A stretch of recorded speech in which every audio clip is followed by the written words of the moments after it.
Amb 427 vots a favor i 119 en contra i 140 abstencions, els eurodiputats han aprovat una resolució que insta a afegir la violència de gènere a la llista de delictes europeus greus i a proposar-ne una definició comuna.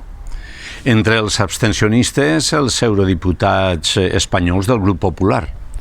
I els que s'han situat contra la proposta ja se sap qui són: l'ultradreta i la ultramuntana dreta.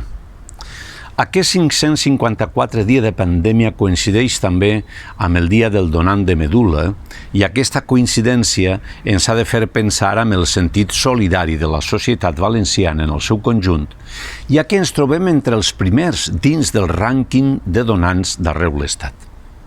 La solidaritat és la que ha de guiar-nos durant aquest temps en què la pandèmia fluctua a la baixa i fer possible un ambient de justícia social acceptable.